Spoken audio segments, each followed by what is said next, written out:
Oh, and my kettle's going. Hold on.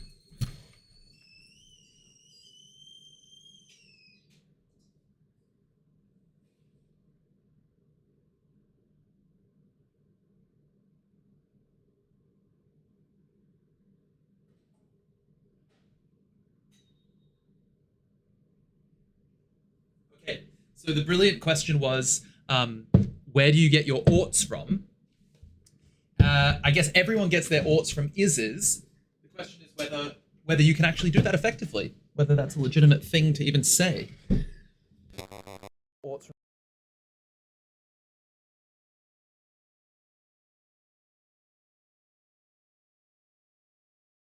in the field of philosophy, which is why, I mean, I would say, to be a little boring about it, if I'm honest, I am more or less an emotivist about these questions.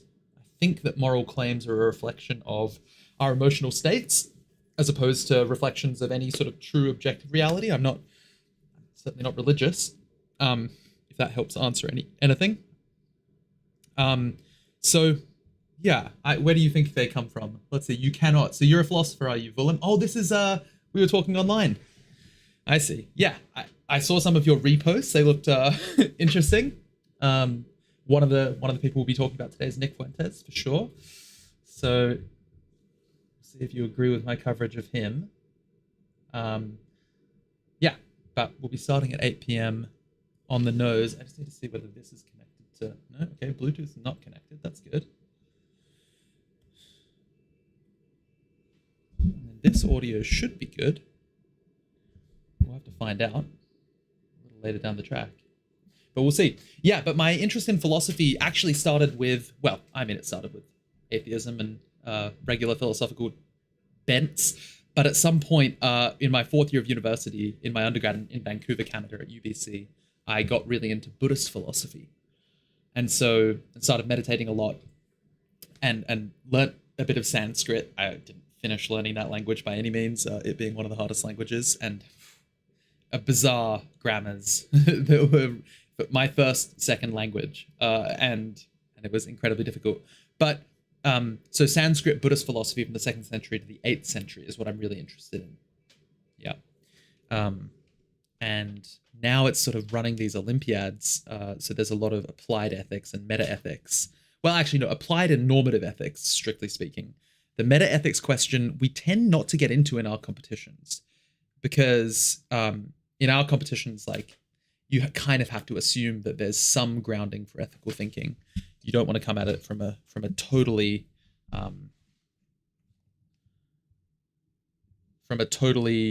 like, you know, nihilist position or something. It just wouldn't make for very good discussion, essentially, would be my thought. Father Seraphim Rose, you've recommended. Let's have a look. Father Seraphim Rose. It doesn't ring a bell. He's an Orthodox priest. Oh, I was just reading about the history of the Orthodox Church. I've been on a Russian history kick. Reading about Peter the Great was this incredible book. That guy did a lot of super interesting stuff. Unbelievable life. They all died so young. And now I'm reading about Catherine the Great as well. But Peter and his relationship to the Orthodox Church was really, really interesting. And so I don't know that much about like modern Orthodox practice. I know that the Pope just like had an interaction with the leader of the Orthodox Church, or is that the Greek Orthodox Church? And I guess that there are like differences within Orthodox faith, right? But Seraphim Rose, I'll check him out. What would you say his? Oh, why is he so controversial? Is a within the subreddit of Orthodox Christianity. So let's have a look. Wow, people are. I think a lot of negative stuff are really based more about his fanboys online more so than his own writings. Not that he's above criticism, but it seems pretty common that what he actually wrote turns out not to be as wild as a lot of folks says that he wrote. So what do people actually say? What does he actually talk about? Is it about orthodoxy predominantly, or is it like a political thing? Yeah, I'm interested. I'll have a look. He adored Buddhism as somewhat closest to orthodoxy. Interesting. Yeah, I find people love to bring Buddhism into whatever it is that they're doing, and sort of claim a close connection to it, which perhaps is true. I mean, it is true that wherever Buddhism goes, this is what, I'm not a big fan of the idea of like an orthodox Buddhism because it's constantly evolving, and every single place that it's ever been, including in the West with secular Buddhism, um, I think that they're essentially legitimate interpretations of Buddhism. But I suppose to be a Buddhist, you ought to be part of the, you ought to accept the Buddha, the Dharma, and the Sangha, the community, the teachings, and the Buddha himself, which I can't claim to. I'm just interested in the metaphysics mostly, and the epistemology. Because what I find really interesting about Buddhist philosophy particularly, and Sanskrit philosophy writ large, is that you have this incredible period, right, where between the 2nd century and like the 8th century, there's Buddhist philosophy going on, analytic Buddhist philosophy, that's effectively like the same as how we do modern philosophy now. So people writing essays and then giving speeches, and then other people commenting on those essays and speeches, and then comments on the comments, then commentary on the commentary on the commentary, live debates, people traveling around to different like university or learning centers and having debates with one another. It's just unbelievable. Like they're so similar to how we run things now. And not only that, but the logic, the arguments that they actually have are based on, premise, conclusion, like classic logical arguments. They have massive treaties on how logic works and breakdowns of how arguments function. And they're somewhat different to ours, but like not that different. And then, so the metaphysics is obviously foundational to a lot of Buddhism. The idea of no self, the idea of there being no intrinsic self that persists over time. And like that's one significant element.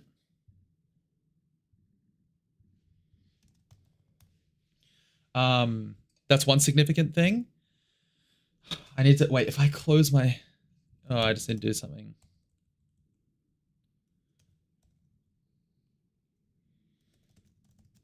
I kind of need to delete something on my WeChat. I really hope that this doesn't close my, wait, does anyone know if I close my, screen, or if I like go to another thing, will it close the live stream? If I close TikTok during a live stream, will it end? How do you end a live stream? No? Okay, I'll just give it a go. Sorry guys, if this shuts off, I'm gonna restart it in a second. My bad if it does.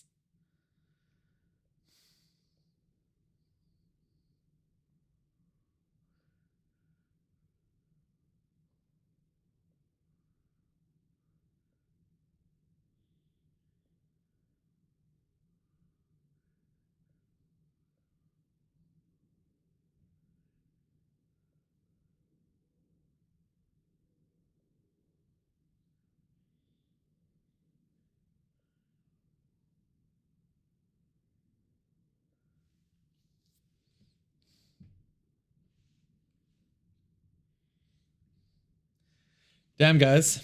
I had like 100,000 people following my live, and then it ended. Can you believe it? How do I set a live goal? Now let's set a live goal, guys. Let's set like 1,000,000 people. I bet we can get 1,000,000 following us today.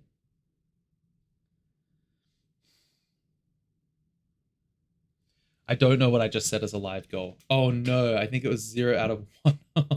If I get 1, then I have to sing a song, I believe. That's too bad. But okay, more people coming. Welcome back, welcome back. Okay, that'll be the last one. I had to solve something on my WeChat. But it's all good now. We're good. So we were talking about Buddhism. Actually, so in, what is it, 7 minutes? 8 minutes, I'm starting my class, and I'm going to be directed towards I'm like, I'll show you the setup. I couldn't figure out how to live stream in multiple places. So I'm like live streaming, or I'm like giving a lecture on Zoom, live streaming to YouTube if you want to look at it there instead. That's totally fine by me. Pan American Ethics Olympiad on YouTube is where you're going to find that live stream. I don't know if I can add it here. Oh, Buddhist epistemology. Oof. There's actually like a huge amount of debate about it. So epistemology, as I'm sure you know, is the study of knowledge itself and how we acquire knowledge. And so this actually wasn't my focus, but there's huge debates within the field of Buddhist philosophy. And so this is what I was trying to get at earlier, is that this period, right, the history of how you get to Buddhism ends up with a whole bunch of different religious traditions at the same time. So proto-Hinduism, this is all in India, right? South Asia. And these are the Aryan people who were living on the steppe, the Gangetic steppe beforehand. They then travel, like, these are the Proto-Indo-European. That's where Proto-Indo-European languages come from.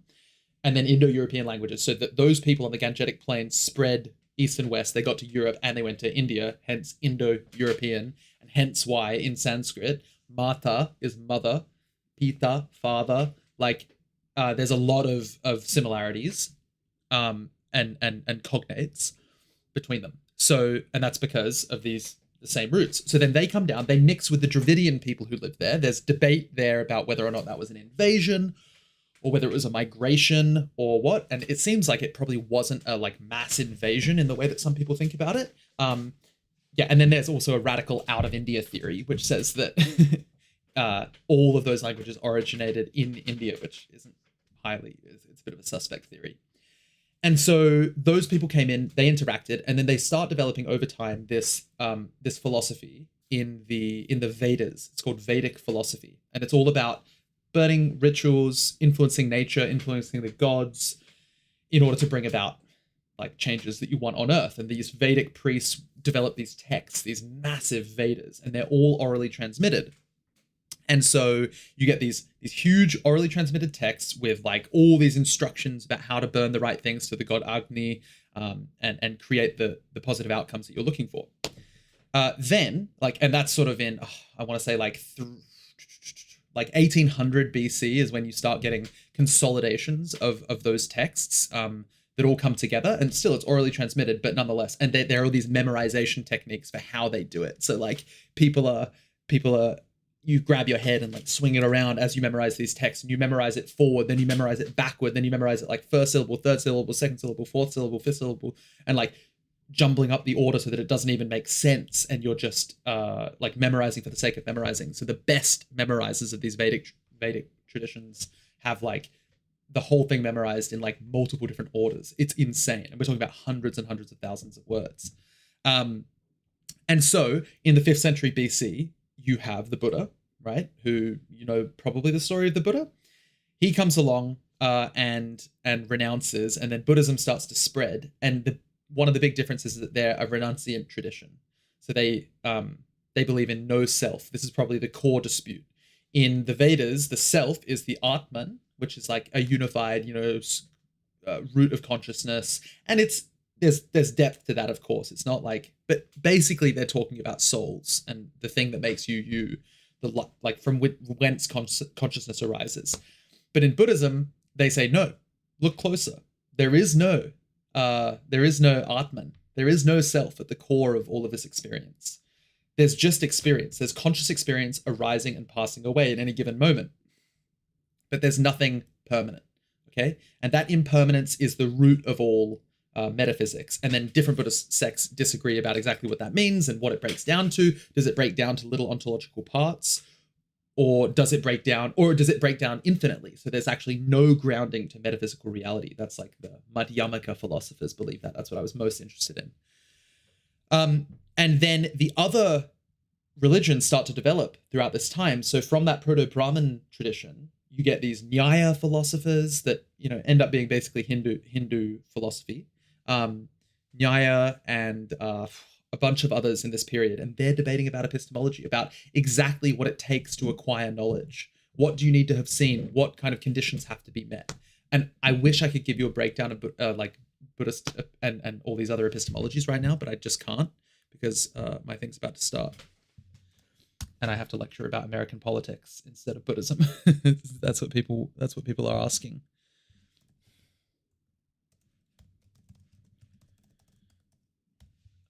So let me just find my live stream for my YouTube folk. Wow, the name of my live stream is just awful. Oh, and that's my voice coming through. Can I rename my own live stream on YouTube? Let's see. Let me know if there will be a lecture on Buddhism. Haha. Well, listen, there will be a lecture on Buddhism. There'll be many lectures on Buddhism. Yeah, I went to the Harvard Divinity School to study that stuff, and I can certainly give like what side of Buddhism do you want an introduction to? Should it be sort of a cultural introduction, or a deeper philosophical introduction, I'll do like a basic introduction to philosophy course. Absolutely. I've actually done it before. Happy to do it again. And we could go specifically into the Madhyamaka school. But I would love to rename my terribly named live stream if I can. So give me 2 seconds to focus on that, although we have 2 minutes. So let's see. Okay, let's just see if I can pull that over there. What political or what philosophy are you guys into? I assume there must be something that attracted you here to my page. I've been posting a lot of these ethical dilemmas that we're doing for the Ethics Olympiad competitions, which, by the way, if you're interested in philosophy or debate or politics for sure, but like not from a biased partisan kind of political standpoint, which doesn't interest me at all. And if you have that kind of like vicious, like, I'm going to destroy the left or I'm going to destroy the right, you won't do well at these competitions, unfortunately. You might have fun, but you won't do well. And so I'm just trying to rename my stream here. I don't think I'm going to be able to. Update titles? That looks right. Oh yeah, current events. 5 key topics this week. Current events class. Key topics. Update all. Okay, that might have worked. Let's see if I refresh that, what happens. Current events, 5 key topics. Oh, guys, I'm getting good. I'm going to be a live streamer. It's not going to be long until I'm an official live streamer. Okay, we're about to get started right now. Okay, that might have worked. Welcome, everyone, to our very first current events class of the semester. It's very exciting to have you all here. Thank you for showing up. We have got some really, really interesting topics we're covering this week. We've had a few weeks off since our last class, which means that we've got a lot to catch up on. We're going to be covering a bunch of things in American politics. We're going to be talking about a few of the recent shootings that have occurred and the reasons for them and the responses to them. We'll be talking about the latest in the Epstein file releases, or in fact, what wasn't released, I suppose, is the more interesting part of this. We'll talk about the floundering ceasefire in Gaza, the fact that is falling apart and becoming more and more difficult to sustain over time. And finally, we'll talk about technology and the modern world. That will be how you can try to AI-proof your jobs. And I should add, if you're on the Zoom call, then there is plenty of opportunity here for you to respond to prompts that I'm going to send you. So I'm actually going to open these prompts now. You can answer them at any point. One of them will be a more practical question about the sort of nuts and bolts of the facts of the matter. And then the other one will be a more theoretical question that you can have your own sort of input on. Okay, let me just check the chat. Cannot see you, only the background. That's interesting. Okay, that's because my camera's closed. There we go. Welcome, guys. Thank you so much. Okay, so I'm going to open the first poll for you. I believe it's actually open now. You can have a look. So we're going to talk about MAGA and the Civil War, the MAGA Civil War. But I want to be really clear before we launch into the class, like what the point of the class is and what you should expect from it and how to get the most out of it. So this class is current events. That's like broadly speaking what we cover every single week. We're going to go through all 5 of the main topics that are influencing the world in that week. And it'll be a range of topics from like economics to, basically social studies of different types, human geography, regular geography if something really crazy happens. We'll be talking about geopolitics and the interaction between nation states. We'll be talking about political movements as they occur, and broader sort of social economic trends. Anything that you can imagine that becomes important, that is what we're going to be focusing on in that given week. And so with that, it's obvious that you can't lecture on this material without having some degree of bias. Like, of course, you come at it with opinions. I mean, another word for bias is just like having opinions, right? Which isn't a bad thing. When you call it bias, it sounds very bad. Of course, people have opinions. Of course, I have opinions. But my job in this class, my aim, is to come through with a clear set of what I have, like me and my team are very sure are true facts. When things are a little more controversial or politically like toxic or difficult to deal with, I'm going to try to give you a clear interpretation of how both sides of politics might view that and how the different sides of politics work. And the key concept here is, one, to get you to have a narrative understanding of how the world works, right? because that's critical for all of your extracurricular activities and also a lot of your studies. So if you're doing debate or ethics Olympiads or TK Ethics Invitationals or essay competitions or anything like that, or if you're just studying history or politics, getting a sense of how information is disseminated through the news and how you can interpret that information accurately is a critical skill for you in the modern world, especially given the advent of artificial intelligence in the last few years and how that will influence our media landscape.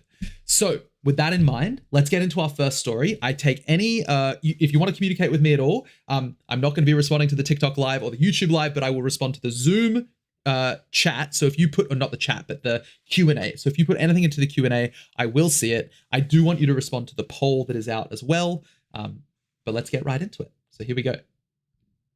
The first topic that we're going to cover is about the MAGA infighting and effectively the civil war that's taking place. So MAGA, the Make America Great Again movement, this is Trump's ascendancy to political authority in the United States and his 2 presidential terms.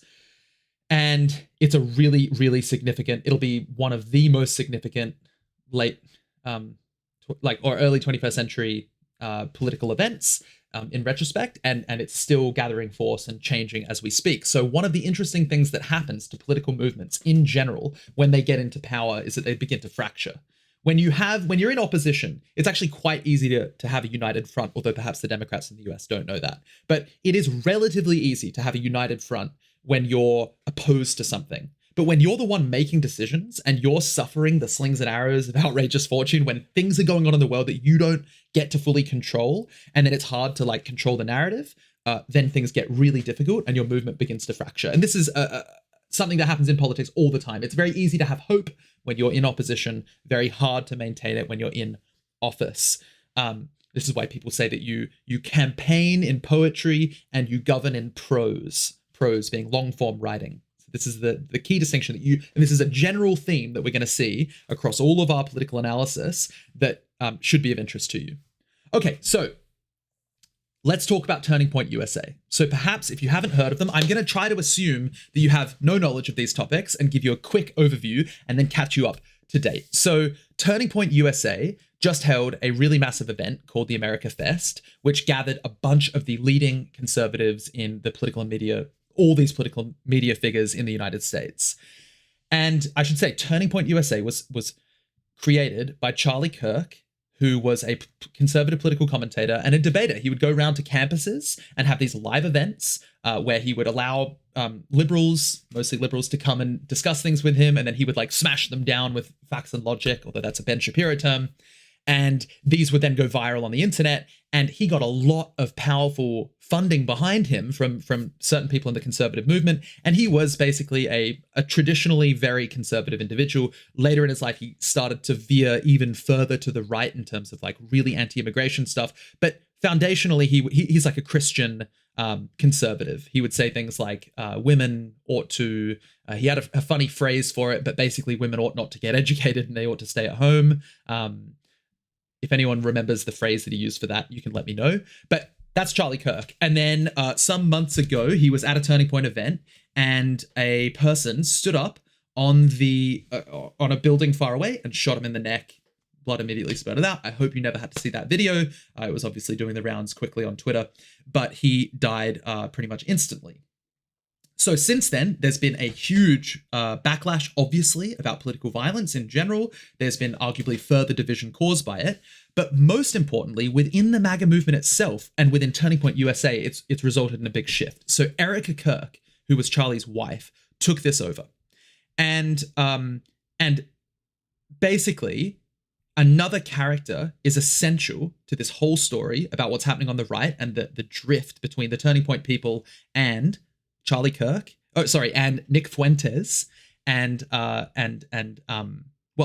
mostly Nick Fuentes is the key figure in this movement on the sort of other side of the right on the political aisle. So he is a rival of Mr. Kirk, and he always was, and he promoted a really nativist, truly anti-Semitic perspective, right? And white nationalist, like avowedly white nationalist. He wouldn't question any of that.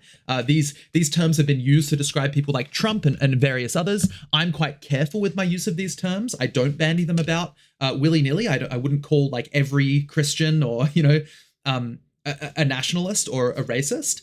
But when it comes down to it, you cannot deny that Nick Fuentes is truly an anti-Semite. I think he truly has like the traditional like concept that Jews rule the entire political landscape and they're always working just like within their own sphere. They only care about themselves and that they should not be allowed in our society. Okay. And part of that is that he has openly supported and called Hitler a cool guy. Like maybe he would argue that that is part of a bit, but I actually don't think so. I think he would support that view full-throatedly.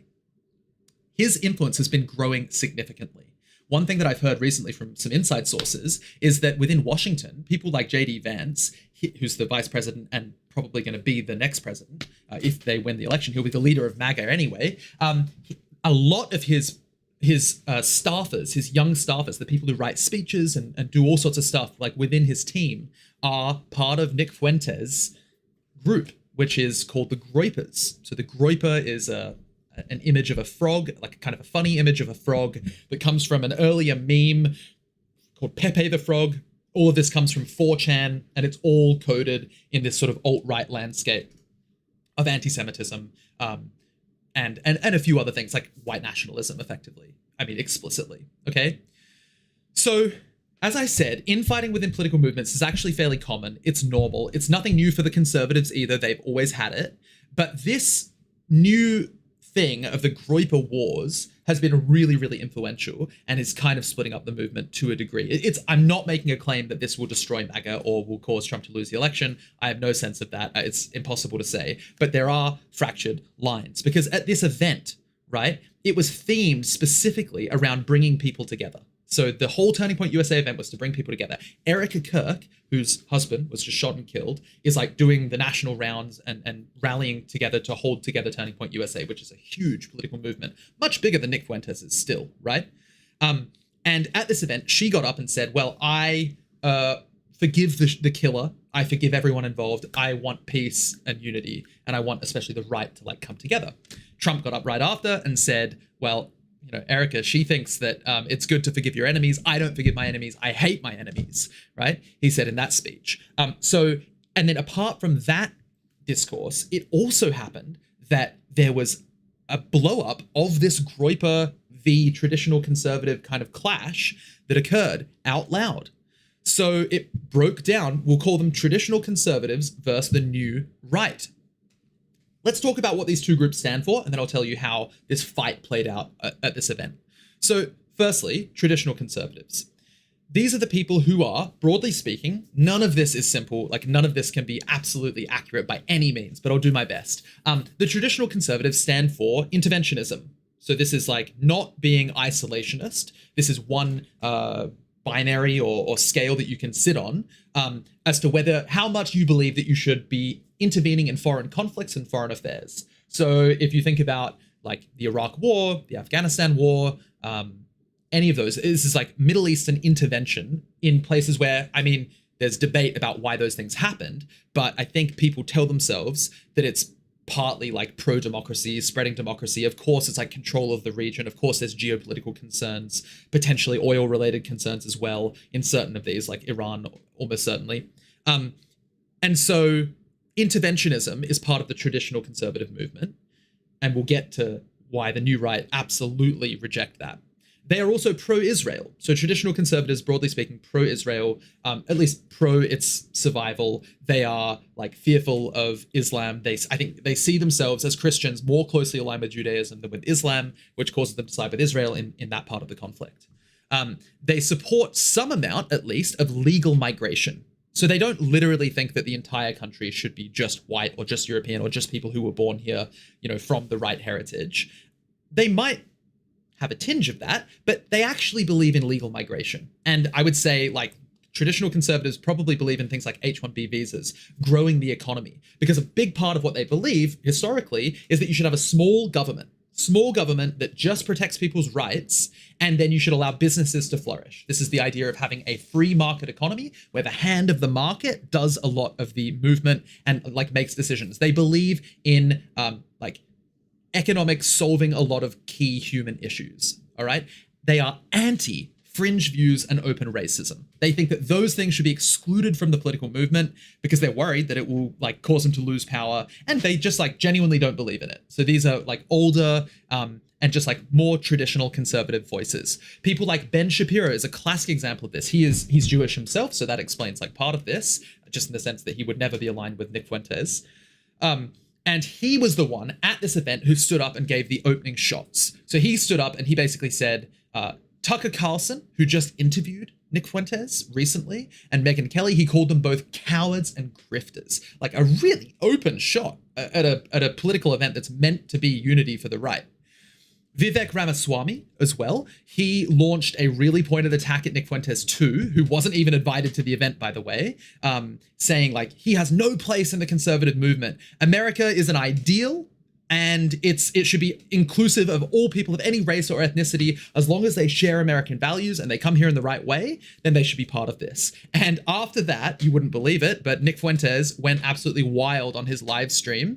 And he went as far to say that like the only election he cared about now was making sure Vivek Ramaswamy lost his race for the Ohio governorship. So he's really vitriolic against Ramaswamy for trying to talk about this ideology, because this idea that America is like for anyone who comes with the right ideology is rejected by a huge part of the American political landscape, especially these like, you know, Tucker Carlson maybe fits somewhere in the middle, but Nick Fuentes for sure believes that certain Americans are more American and they have to be white and they have to have come from Western Europe. That's like the crux of the landscape.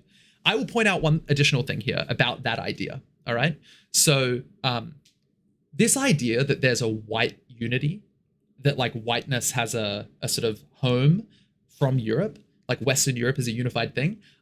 I don't understand that to the degree that like for the founding of America and for a long time in America's history, things would say, you know, Irish need not apply, you know, like being Western European and white wasn't enough. You have to be the right kind of Western European and white. You have to have the right social status. So, and like, you know, Italians, like my wife, Italian American, they wouldn't interact with like other white cultures, like just because they were all from Western Europe. It's like, no, they're just as divided as anyone else. It's only recently that has become a stronger idea. So I think that's interesting to note.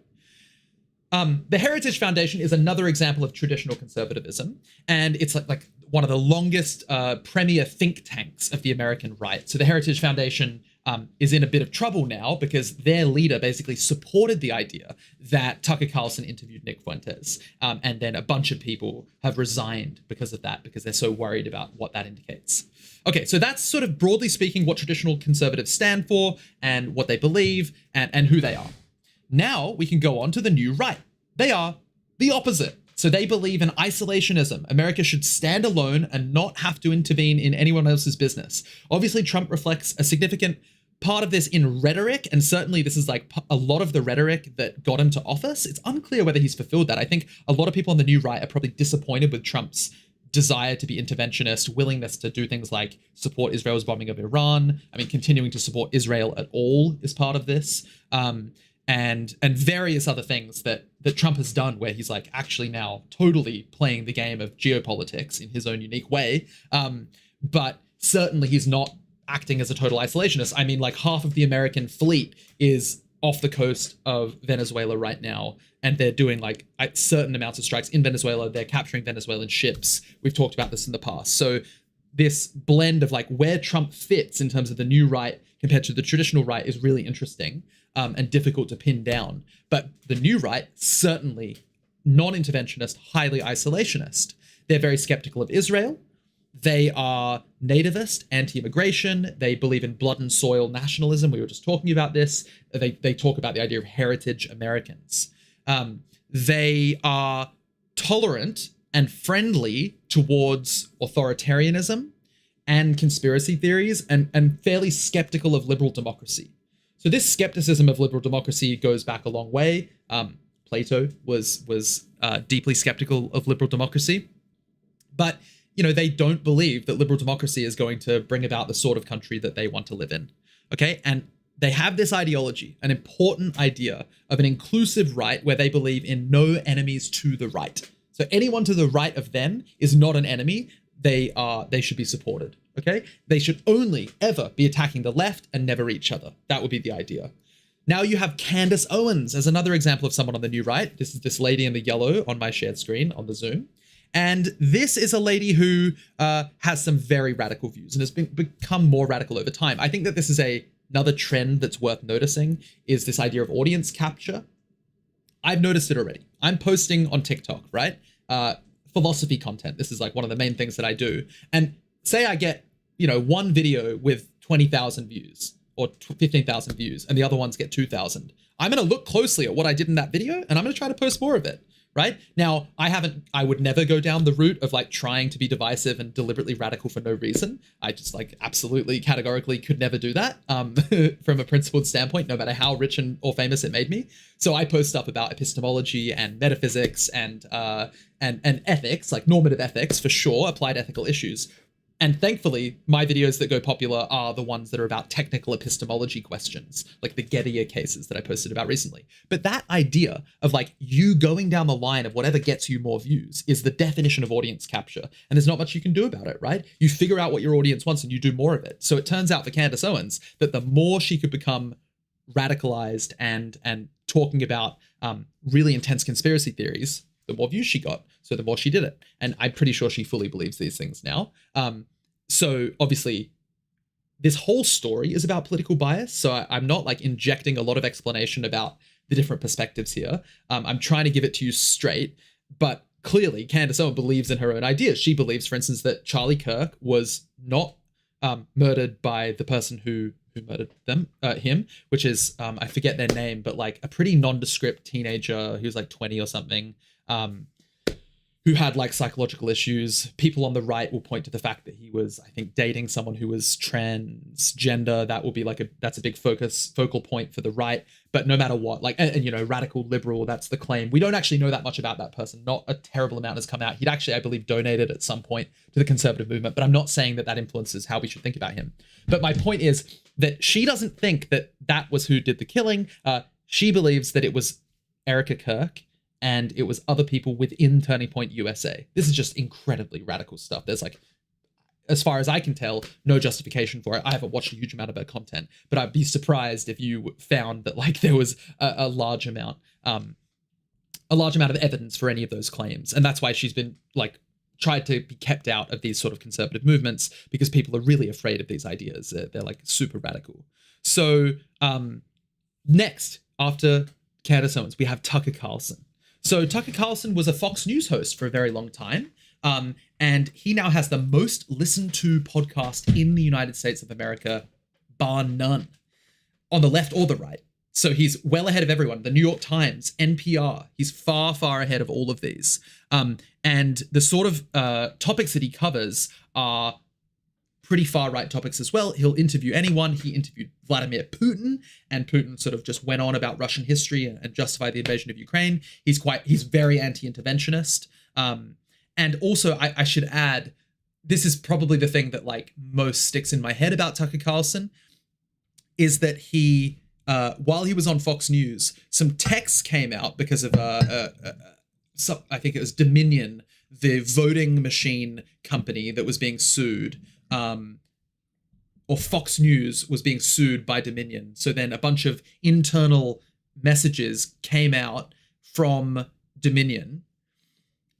Fox News, including texts from Tucker Carlson that basically said, I don't believe any of what I'm saying. I hate Donald Trump, like all this stuff.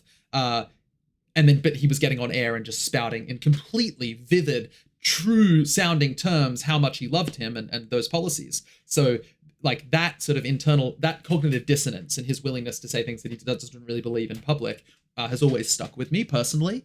But yeah, so he's part of this movement as well, this new right movement for sure. Tucker Carlson was one of the biggest people who was attacked by Ben Shapiro at this event. And then he got up and spoke just after, and he was saying that he watched and laughed at Shapiro's speech. He found it hilarious that anyone would call for deplatforming and denouncing people at a Charlie Kirk event. Charlie Kirk was very much about open debate.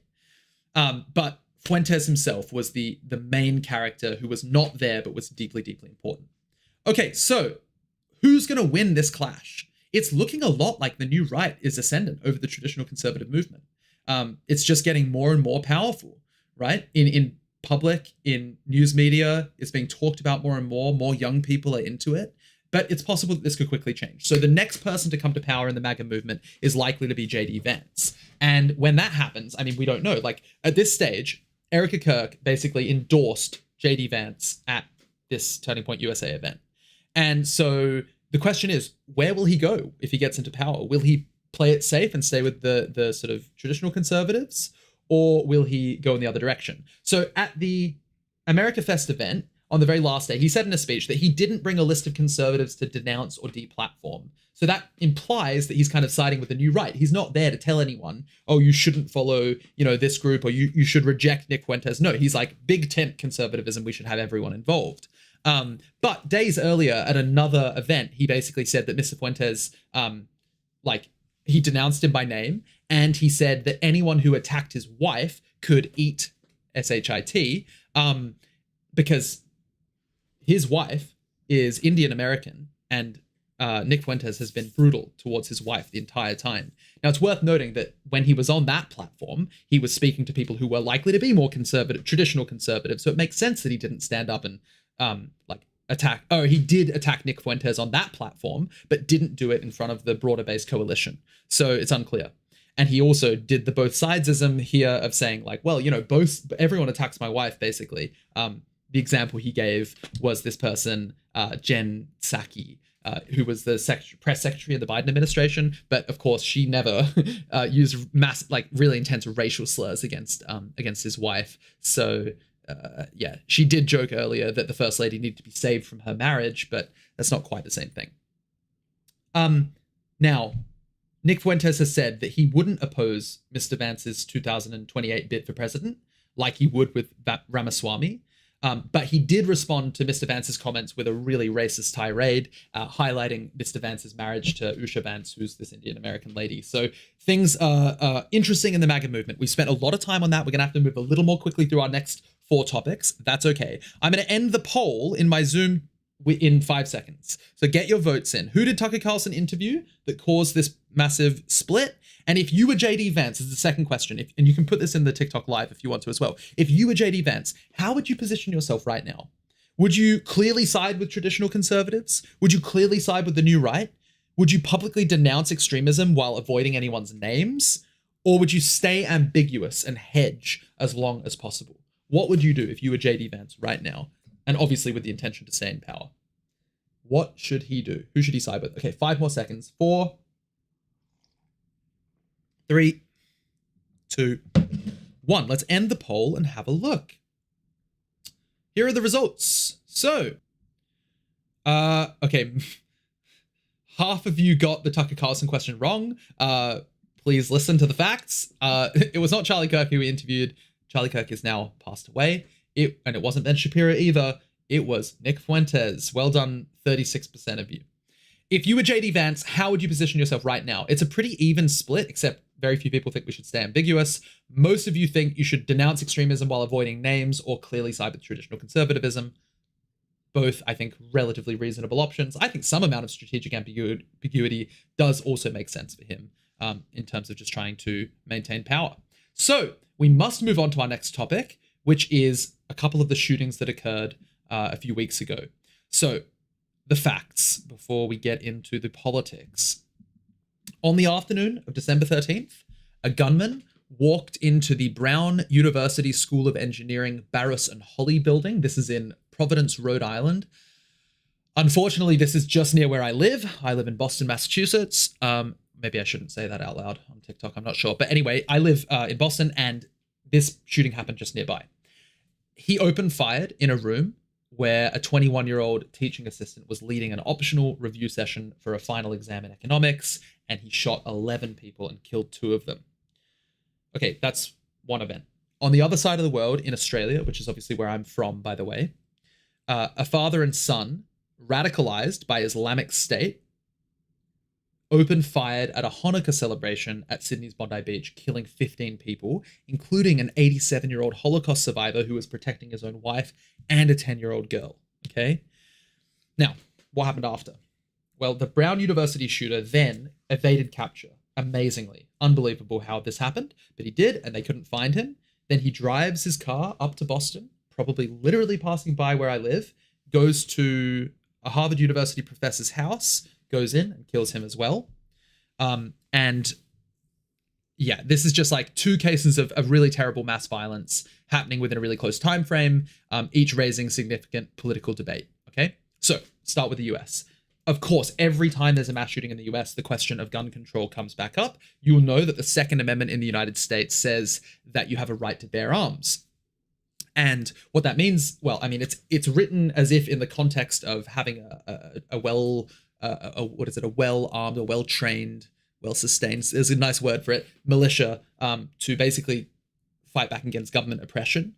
But the amendment has been interpreted over the years to mean that everyone has a right to own guns. So, of course, that opens the door to more shootings. That's the argument. Of course, people on the other side of this gun dispute debate will say, well, look, it's too late to completely ban guns now. There's too many out there. We need them to protect ourselves. There's, lots of arguments about this, but it goes back and forth. I think like from a genuinely statistical sort of fact-based standpoint, I think that there are some legislative moves that could be made that would be constitutional that probably would reduce gun violence, almost certainly, like closing certain loopholes and making it a little bit harder to buy guns. But I think the idea that you're going to ban guns in the US is exceedingly unlikely at this stage. In Australia, the situation is different. So in Australia, the key question here is, from the right to the left, it's about politics. It's about immigration. So these were two guys. One of them, I believe, came in the late 90s, actually from a southern Indian state, which is predominantly Muslim. And then his son, 24 years old, he was like 50 something. They both got radicalized. We don't know exactly how yet, but it was by Islamic State. And Islamic State is a fundamentalist religious organization, a terror organization who believes in an Islamic caliphate in the Middle East. So they started, I think it's an offshoot of Al-Qaeda, but they started during the Syrian civil war, which began in 2011, which is part of the Arab Spring. This is a very important bit of modern historical political context, which is that essentially in Tunisia, in Tunis, a guy lit himself on fire. I don't know if I'm allowed to talk about this stuff while live streaming, but lit himself on fire, started the revolution basically. And that spread throughout a number of countries. And as a result, Syria also went up in flames, and there was an internal conflict that displaced millions of people, and it lasted for many, like 10, 12 years, and only just recently really ended. And then the government was so weak, Bashar al-Assad, that he was kicked out of office by the new leader, al-Sharaa. All of that to say, in that conflict, a really radical group emerged. And one of the things that made them particularly radical was their use of online systems. They convinced thousands of people born in England, born in Australia, born in America, to go and leave their relatively comfortable lives and go to the Middle East and start in the Islamic State, where they were promised all sorts of rewards. They were obviously like partly religiously motivated, partly motivated by other things like culture and manhood and all sorts of things, like whatever they could find to convince people to go over, they did.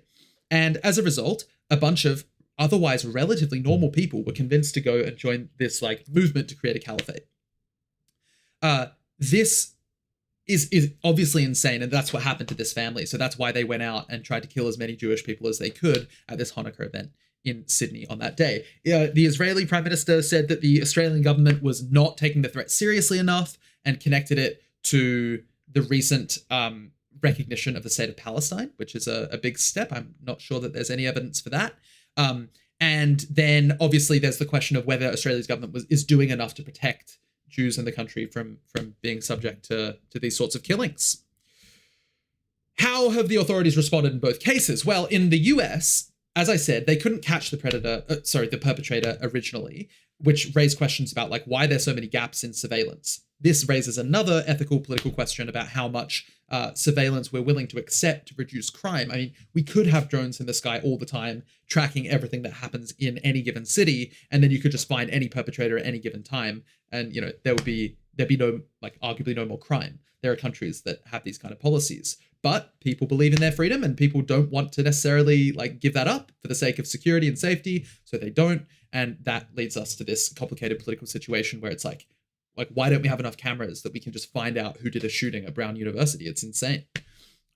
Now, initially, the police took someone into custody, but it was the wrong person. They released him. And then they found him eventually. And the reason they found him was because someone posted on Reddit. They posted this caption on Reddit, this comment: "I'm being dead serious. The police need to look into a grey Nissan with Florida plates, possibly a rental. That was the car he was driving. It was parked in front of a little shack behind the Rhode Island Historical Society on the Cook Street side. I know because he used his key fob to open the car, approached it, and then something prompted him to back away. When he backed away and he relocked the car, I found that odd. So when he circled the block, I approached the car, and that's when I saw the Florida license plates. He was parked at the section between the gate of RAHS and the corner of Crook and George Street." So this guy posted that. A bunch of people were saying, "You have to tell the FBI, tell the FBI." And he did. And that's actually what ended up catching this guy. So it was a Reddit post. Look at my first question in the chat. It was a Reddit post.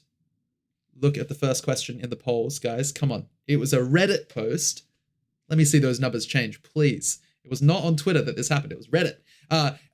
And so that was actually what resulted in them catching the guy, and he had ended his life in another place up in New Hampshire. In Australia, anti-Semitism has now become a focal point, obviously, and there is this general feeling around the world that anti-Semitism has increased since October 7th, which was the event that happened. Obviously, I'm sure you guys know this, in Israel and Gaza, where a number of Hamas militants and other jihadists from Gaza crossed the border and killed some 1,200 Israeli citizens. There's lots of complication and debate and horrible stuff that happens within that. And then obviously a massive retaliatory campaign where many hundreds of thousands of, or is it tens or hundreds of thousands of people were killed in Gaza. They flattened like the majority of Gaza, certainly. And it's like just the destruction levels are really terrible. And we'll be talking about that in a minute. But in the context of all of that, it is true that the amount of violence committed and anti-Semitic hate crimes in Australia particularly, but also around the world, have increased. And the Labor government in Australia has been criticised for really not doing enough to curb that. So the PM, Anthony Albanese, was booed at a vigil for the people who were murdered. But the government have taken several steps. So they tightened gun laws even more and launched another buyback program. But this is actually really interesting because this is in the context of one other mass shooting in Australia. So in 1996 at Port Arthur, there was another mass shooting, some guy down, the usual story, at a pier, I believe. And they did a massive buyback scheme.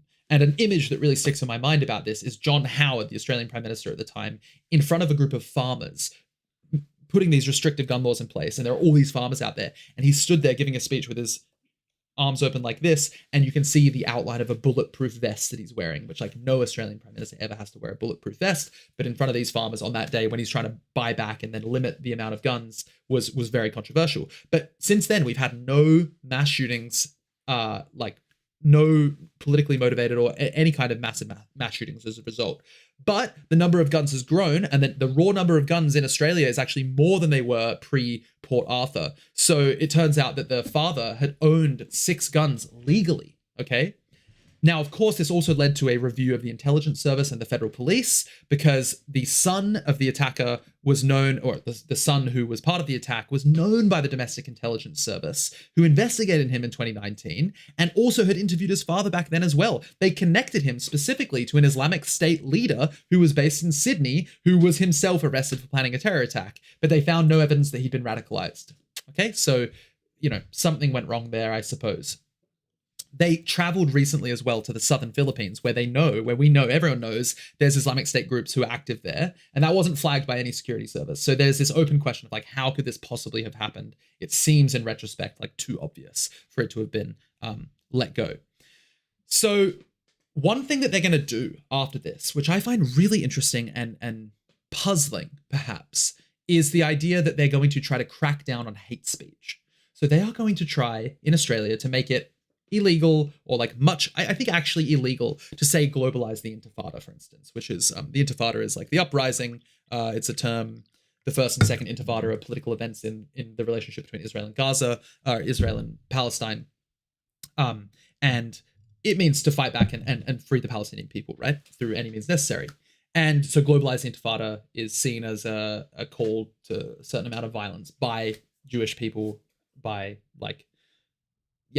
I actually think that is basically what that means. Perhaps I'm wrong. Perhaps I can find more detail about that, but that's my understanding. So they want to make it illegal to say globalized intifada. And I want to know from your perspective whether you think that will actually have a positive effect at all on the number of terror attacks that occur in any given year. Like, do you think that this will actually solve the problem whatsoever to crack down on free speech? Like, my thinking on this comes partly from John Stuart Mill, okay? So this will reveal part of my political and sort of social thought, which is like, if you think that you can defeat an ideology by stopping them talking in public, I think you've got the wrong idea. I just don't think that that's possible, right? Like, people still talk. In fact, the fact that they're not allowed to talk about it makes it more talked about. This is a famous effect. Is it the Streisand effect, where she didn't want her house photographed, tried to get it scrubbed from the internet, so therefore it became like the most looked at thing on the internet. This happens all the time. Whatever people are trying to hide becomes the thing that people are most interested in looking at. So if you try to suppress people from saying things, those ideas become the most potent. Now, this is really complicated in the context of a society where you don't want people coming out and saying really horrific things, whatever they are. And different people believe different things are really horrific. Like, you know, the Nick Fuentes stuff you could argue is like part of this culture of like, well, do we really want people able to just come out and say, I love Hitler? Like, it doesn't seem like a good thing at all, but what are we to do about it? And I have the general view, I guess, as a debate coach, as a philosophy instructor, I have the view that you probably need to deal with those ideas directly. You can't just expect it to go away by telling people never to say it, right? That's my fear. And I think that, I mean, I hope that doesn't play out in Australia, but that is my fear. So looking at the poll, people seem to, before we get onto the Epstein files, what's happening here? Okay, before we get onto the Epstein files, let's see what happened in the polls. So you have 5 seconds for the polls to close. 5, 4, 3, 2, 1. And we're going to close the polls and see how you guys answer these questions. So number 1, I'm amazed that some of you got the first question wrong. It was Reddit where the brown shooter was found.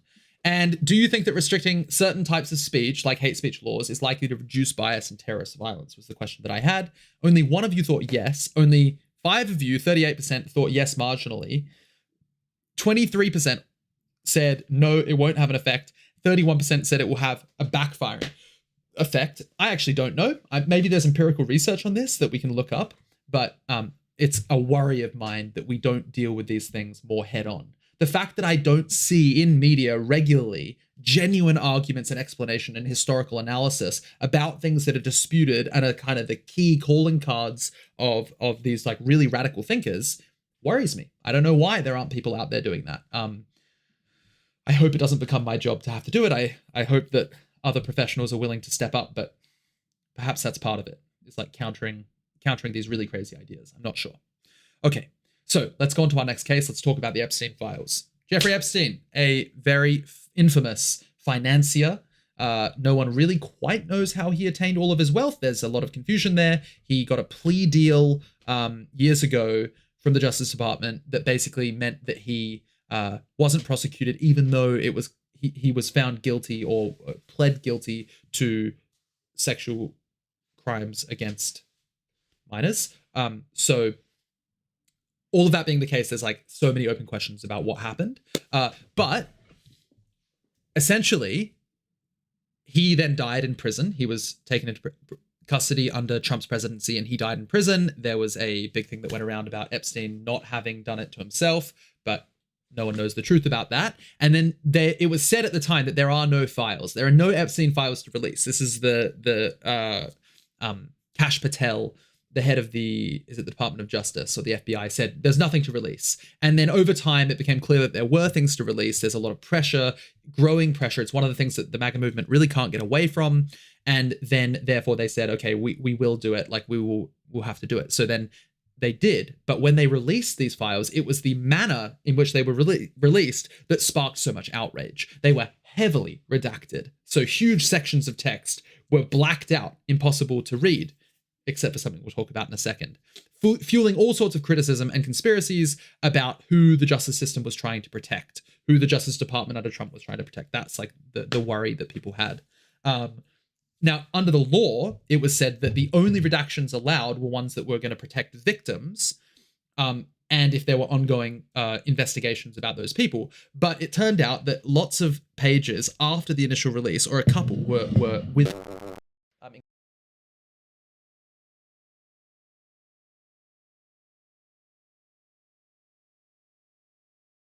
the case. Now, I'll give you my all things considered judgment about these files and about the situation after this, but I'm just giving you the narrative as it came out. So there's been this slow trickle of documents now, and then there's the idea that from New York there's like a million more documents that are ready to come out, but like it's going to take time to go through them and all of these things. People are quite frustrated about this. People feel that it should be, a lot of people in America feel that it should all be released and there should be more transparency about this, and they're worried about what the implications are. Now, the Justice Department defended their actions, of course, and said, well, we need to protect victims, we need to protect all sorts of people, and where there are investigations, they need to be protected. And I somewhat understand that. It's worth noting as well, in the first batch of releases, Bill Clinton features very prominently, who's an old Democrat who Trump is he actually said he kind of didn't mind him, but like basically seems to have a hatred towards him to a degree, or there's like political dynamics there that mean that there's like an enmity there for sure. And Mr. Trump is like basically absent in them. It turned out that part of these releases were such that the blacked out portions of text were actually not properly redacted. So they looked redacted, but if you just copy pasted them into another document and pasted, it would take off the black highlight. Someone went through and highlighted it instead of redacting it using Adobe. Like, that's crazy. That's something, I've never heard of something like that happening with documents from the government ever before. It's novel, it's radical. Now, because the media landscape just moves so quickly, that kind of story, I think 20 years ago, could have taken down an entire government, right?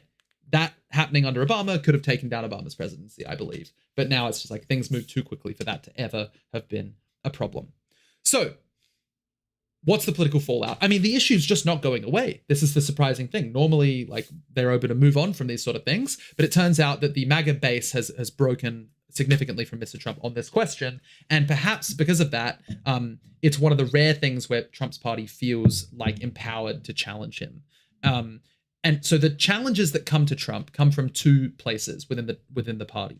It comes from moderates who are often concerned about like policy decisions, like the One Big Beautiful Bill and the fact that that's going to like raise the spending, raise government expenditure, not reduce it. Like, it's not doing the things that like they expected. It's just like they're worried about the economic policy side of things. And, they're the people who also say like, well, we should be concerned about the massive increase in tariffs, which will only harm our economy.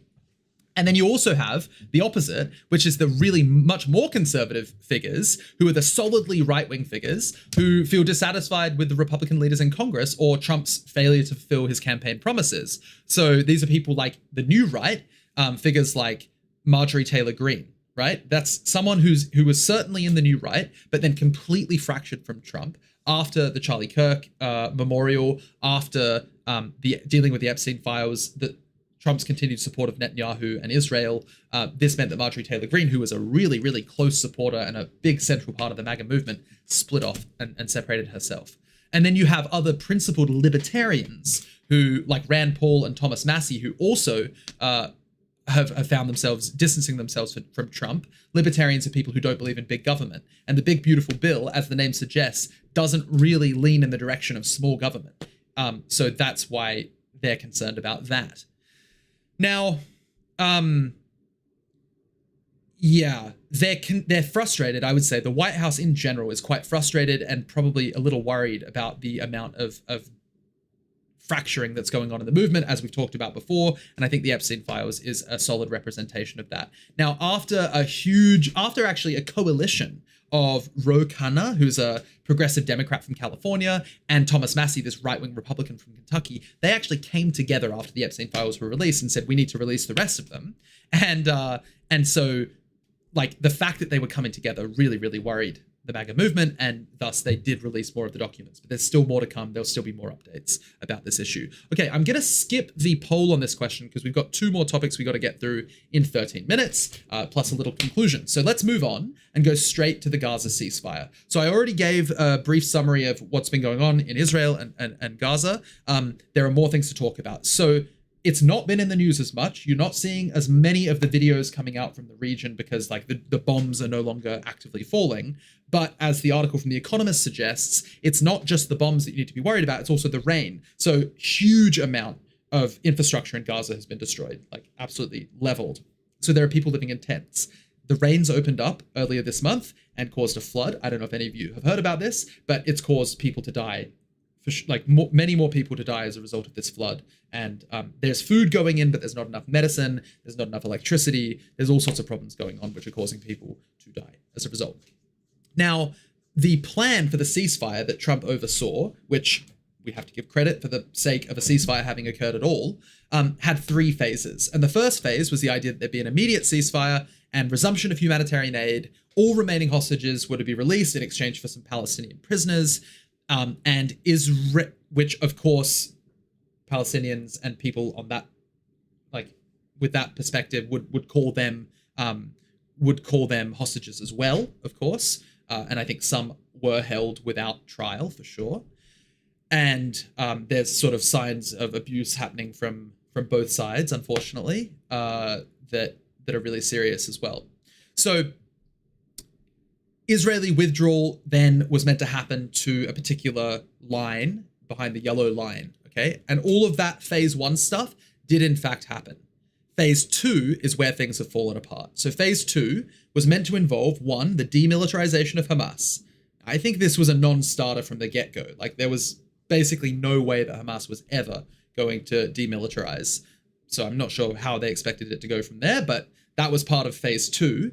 Secondly, there was meant to be amnesty for anyone who's willing to lay down their weapons and free passage to other countries for those opting for exile. Okay, so it was meant to be that anyone in Hamas could just give up their guns and go live a reasonable life in another country. There was going to be a temporary US, Arab, and European ISF, International Stabilization Force, to oversee security in Palestine or in Gaza, and to train a Palestinian police force. And then Israel was meant to, throughout this process, withdraw to another line, pictured in red down there, at the end of phase 2. Phase 3 was meant to be a technocratic Palestinian committee. Technocratic means like not politically radical at all, but just trying to solve problems, trying to implement reasonable structures to the economy, reintegrate education, like just create a functioning society again. And so they wanted to bring people in to do that and to support them to do that. Now, we're not even close to phase 3 because we can't get past the demilitarization of Hamas issue, which makes sense. I mean, they've achieved like most of their goals through the use of force. So this chair was meant to be, amazingly, the oversight of this committee was meant to happen from an international board of peace, which was going to be chaired by Donald Trump. And they were going to reconstruct Gaza and have a full Israeli withdrawal from Gaza. Now, as I say, phase 1 is over, but phase 2, particularly this issue of the demilitarization of Hamas, was always seen as the most difficult part of this plan. And it just hasn't happened. And conditions in Gaza have just barely gotten better. I mean, it is better that bombs are not dropping, but widespread starvation, thankfully, has been averted, actually. So this is like one positive, but there's no infrastructure remaining, essentially. And weirdly, and I'd say most importantly, the world has just stopped paying attention. No one is talking anymore. Like, it's just not at the front page of any of the news stories. It's just not in public discourse. You don't see as many people marching by any means around the place. And so, and Mr. Trump even having thought, like, I basically solved this crisis, the war is no longer going on, or the conflict, however you want to call it, is like, he's lost interest, and now he's focused on Russia and Ukraine. So it's just a terrible situation, and nothing seems to be improving. I'm sorry that I don't have better news on that front, but that is the truth in this context. So what needs to be done next is a big question. So Netanyahu came and visited Trump. They gave praise to each other. They didn't really make any progress. Trump says he's confident the ceasefire is going to continue. They're going to publicly put pressure on Hamas, saying that they've got to disarm. But in private, they have also pushed back the Trump administration on the Israeli West Bank settlements. So there's too much history to go into for Israel-Palestine. We maybe need an entire week to do a primer on that. But the West Bank is an occupied section of the region where there are different communities, like A, B, and C, they're designated as, and they have different amounts of autonomy between Palestinians and Israelis. Of course, yeah, and there's just so much complexity there. But one of the things that's undoubtedly happening is that Israeli settlers are just expanding into areas in the West Bank. Like they are settling more land, and this is causing more conflict and is really, like, I think quite obviously against all sorts of humanitarian law and not a good thing. This is like gonna stir more conflict. So I think the fact that the Trump administration, at least behind closed doors, is pushing back on that is interesting to say the least.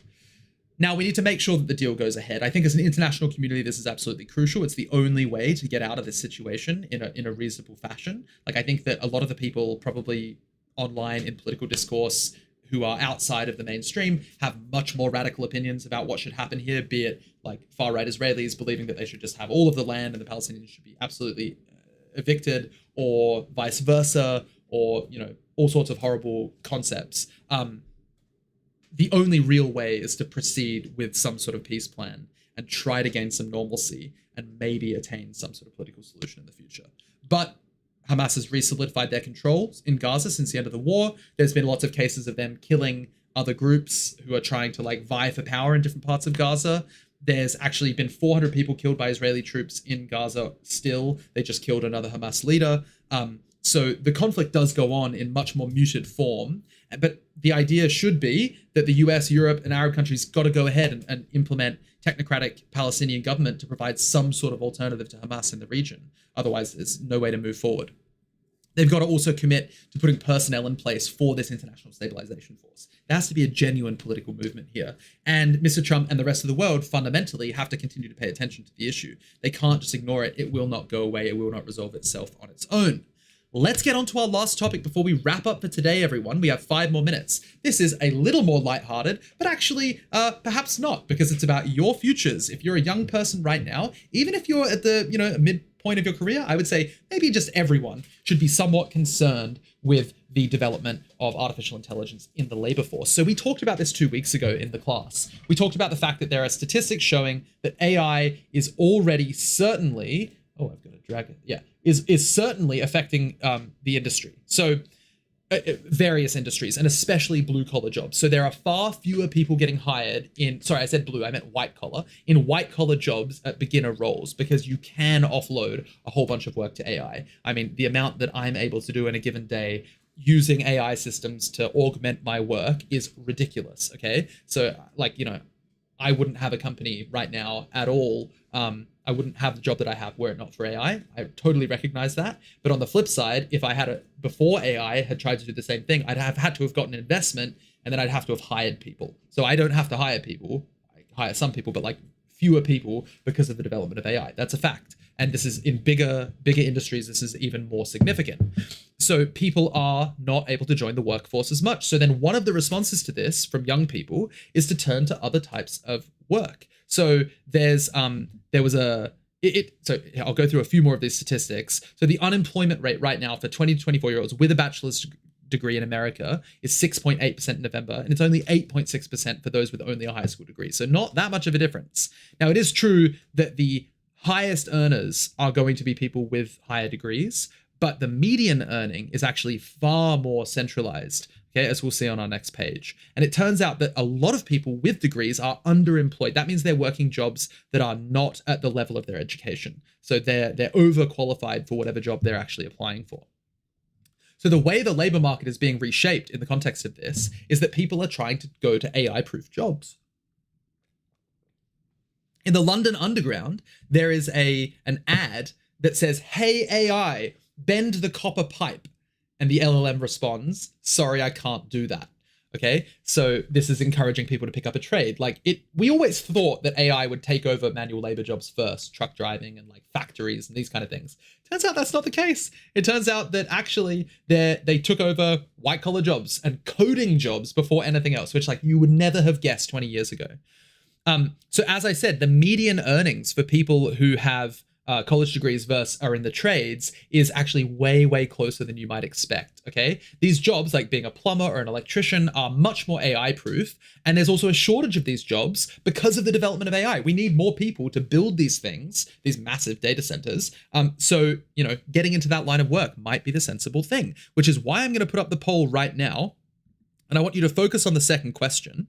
This will be the final poll of the day, which is, second question specifically, are concerns about AI influencing your choice of careers or education paths you're considering? I'm super interested to know that on both of my platforms.